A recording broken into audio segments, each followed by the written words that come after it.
Menjadi NU, kita jangan takut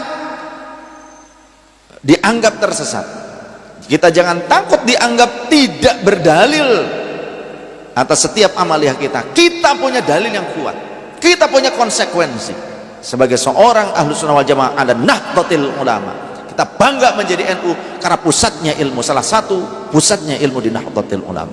Kita bangga dengan NU karena untuk menjadi ulama di NU syaratnya ketat sekali. Bahkan para ulama dunia banyak yang menyamakan Nahdlatul Ulama dengan lembaga pendidikan Al-Azhar Kairo. Dalam apa? Ketatnya manhaj pendidikan Ahlus Sunnah wal Jamaah di Nahdlatul Ulama. Makanya orang ingin jadi ulama baru belajar gitu, akhirnya baru sedikit ilmunya, ngantri ingin disebut ulama di NU gak kepake, akhirnya loncat cari yang instan supaya jadi ulama dan ustad. Kalau di NU nggak bakalan jadi ustad, tapi kalau keluar ngejek-ngejek NU langsung akan jadi ustad. Pokoknya menyalah-nyalahkan NU langsung jadi ustad, ya. Narapidana yang baru keluar saja gitu, asal nyalah-nyalahin NU langsung digadang-gadang jadi ustad itu. Sok be, yakin? Cuma belajar di penjara, belajar buku gitu kan. Mohon maaf, ini harus saya sampaikan karena banyak seperti itu sekarang. Kita jangan mudah tergiur dengan casing.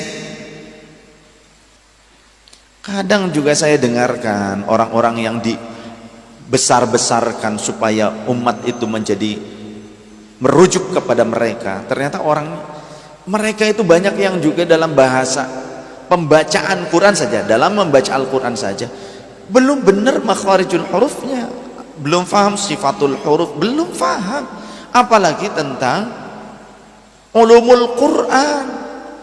Ulumul Quran itu enggak cuma tahfizul Quran, hafalan Quran, bukan cuma itu, bukan cuma terjemah. Nah, kalau ada orang ngaku langsung pada Al-Quran dan Sunnah. Nah, sekarang yang mencatat kitab Sahih Bukhari siapa? Apa langsung sahabat? Dari zaman sahabat sudah ada Sahih Bukhari gitu? Enggak ada. Rasulullah pernah mencatat Sahih Muslim? Pernah? Enggak pernah.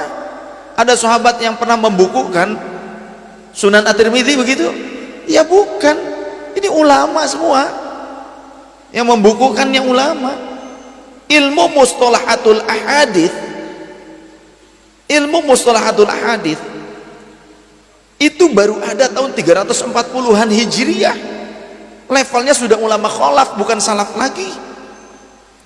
Kisaran 340 Hijriyah. Kitab tentang ilmu jarah wa ta'dil yang pertama kali disusun itu ternyata lebih dari tahun 300 Hijriyah.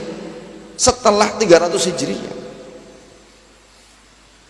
Jadi belajar itu harus luas supaya kitanya faham bener. Jadi bukan cuma hafal.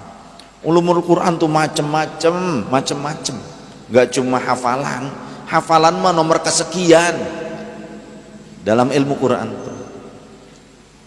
Belum lagi nanti tentang sab'atu ahrufin, belum lagi tentang qiraah asyarah al-mutawatirah, ya. Antara perawi sahabat yang satu dengan sahabat yang ini ada sedikit perbedaan bacaan di dalam Al-Quran, itu Quran apalagi. Makanya ini yang pernah menjadikan salah satu sebab pertikaian di antara kaum muslimin di zaman Amirul Mukminin Sayyidina Utsman ibn Affan radhiyallahu anhu. Sehingga Sayyidina Utsman mengumpulkan semua mushaf yang berbeda-beda qiraah, tokoh-tokoh tabi'innya dikumpulkan semua di Madinah, mushaf dibakar.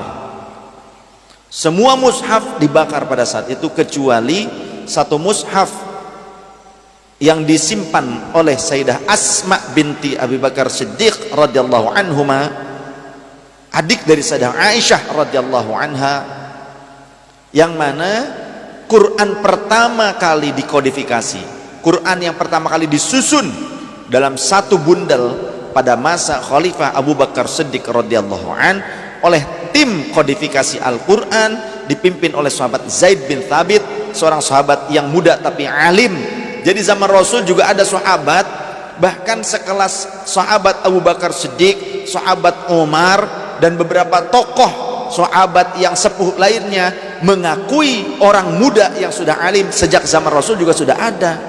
Jadi kalau kita melihat, menyaksikan ada orang yang masih muda tapi alim, Imam Syafi'i itu ternyata alim sejak muda, jadi nggak harus pakai tua, tapi kita tetap harus juga mencari, mau belajar ilmu kepada yang sepuh-sepuh.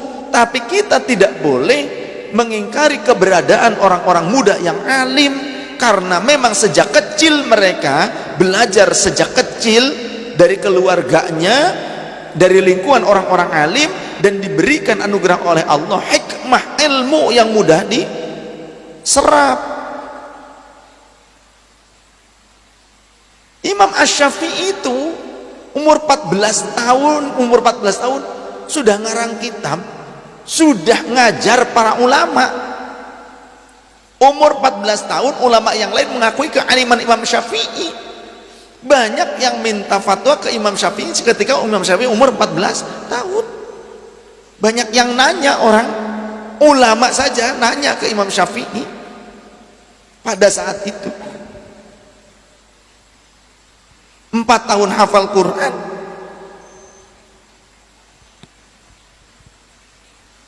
Ya. 7 tahun sudah hafal kitab Al-Muwatta Imam Malik. Jadi kalau ada orang yang alim, ya diberikan keistimewaan oleh Allah. Ada-ada saja. Ada yang seperti itu.